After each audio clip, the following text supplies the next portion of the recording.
So let's talk a little bit about attitude. I put attitude on the top of our business plan for a reason. We have motivation and product knowledge. But the reason attitude's at the top is because your attitude, are you excited about your product? Do you believe in your company? Do you believe in your product? Do you believe in yourself? And do you believe in your opportunity or services? Your attitude is what closes the deal. Now, most new sales professionals focus on product knowledge. Product knowledge is really important, and it will come with time. And yes, I'm not saying you shouldn't learn about your product, but study will come and you will develop a really strong product knowledge. But when you put more effort into focusing on your attitude as opposed to product knowledge, you're going to connect with people. How many people in this room have ever bought a product for someone who knew nothing about their product? Let's say you're buying maybe a refrigerator at a department store and the kid goes to college. He might not even own a refrigerator, but yet he was able to connect with you and he focused on your needs as opposed to his, and you bought a refrigerator because of the connection you made with the salesperson. Motivation is a place where most leaders focus in their training efforts. Most leaders believe that when they understand the motivation of their salespeople, that they can motivate them to be driven to be successful. I'm telling you that motivation is good, and having your personal motivation is what's going to keep you moving forward, keep your commitment, and it has to be part of your business plan. This represents the key points of your business plan. But your personal motivation doesn't close the deal. Are you looking to make a sale so that you can go on a trip? Do you need an extra quota by the end of the month? Are you focused on what you need or on what your customers need? Your customer's motivation is what you need to focus on, and that's what attitude is all about. You know what? I talk to people all the time who say they don't mind connecting with people, they enjoy their work, they love their product, they love the service, but yet they hate sales. Now, I can tell you guys, if you hate sales, if you're one of those people that say, I hate sales, you're in the wrong business. You might want to think about finding something else, because this business is sales. Now, what does sales mean? Sales is a Scandinavian word.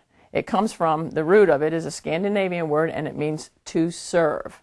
And so your attitude, your focus on your service of your customers, not your motivation, but your customer's motivation. Product knowledge never closes a deal, but do you have a service-oriented motivation, a service-oriented attitude? Because that, your attitude, will close the deal. Are you always dressed for success? In a field of connecting, when you're out and about, doesn't matter where you're going, whether you're going to the grocery store, dry cleaners, running errands, are you ready to connect? Because sometimes you're going to find your best business contact when you're, quote, off duty.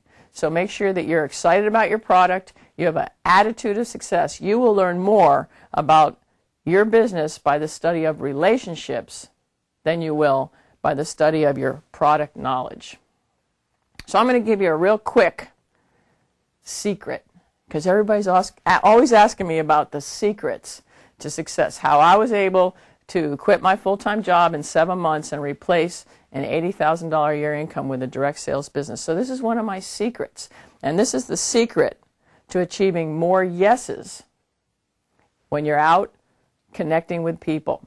The secret, it's a very simple step, and it takes a little bit of practice. First, you develop your relationship with your customer or your potential customer by developing rapport. Stay focused on them. Always share for less than 10 seconds. If you find that you're talking for too long, in other words, just going and going and going. Most of us in sales have a tendency to talk too much. We really like to talk. So when you're talking for more than 10 seconds, you're not focused on their needs. Your attitude of focusing on your customer. You share for less than 10 seconds. In other words, give them some clarifying information and ask them a question so that they are giving you information. The question doesn't even have to relate to your business, your product, or your service. It can be a personal question, and this works even when you're out running errands. It'll work with your husband or your wife. When you develop a relationship first, always sharing for 10 seconds or less and asking another question. During this phase, if you can get them to say yes 3 or 4 times during the rapport building session, later on, you'll have a better chance of getting them to say yes. And you could ask them questions like anything. Do you like to cook? Or do you have kids? Or have you ever been to this show or that? Anything you can do to get them to use the word yes or say something positive during their rapport building session is a better chance of saying yes later. So you develop a relationship first, you share less than 10 seconds and ask a question, have them actually say yes or positive words during the rapport building session. Then share what's in it for them.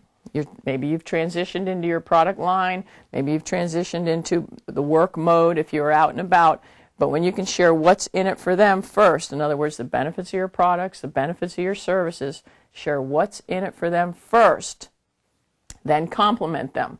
Always compliment them. Oh, you are a very outgoing person, I'd love to do a show with you, or you seem like a fun person, I would love to come to your house and demonstrate this to your friends, etc. Compliment them in any way you can, and then ask the question. So whenever you develop that kind of format, developing a relationship first, getting them to say yes, always sharing less than 10 seconds, share what's in it for them, the features and benefits, preferably benefits as opposed to features, as we talked earlier, the benefits of your product or service, and then compliment them in any way you can, then ask the question, you're always going to get more yeses. That's the secret to more yeses, and that's an attitude of developing a relationship, because your study of your attitude is the single most important thing to sales, and sales is to service. So let's move on here now.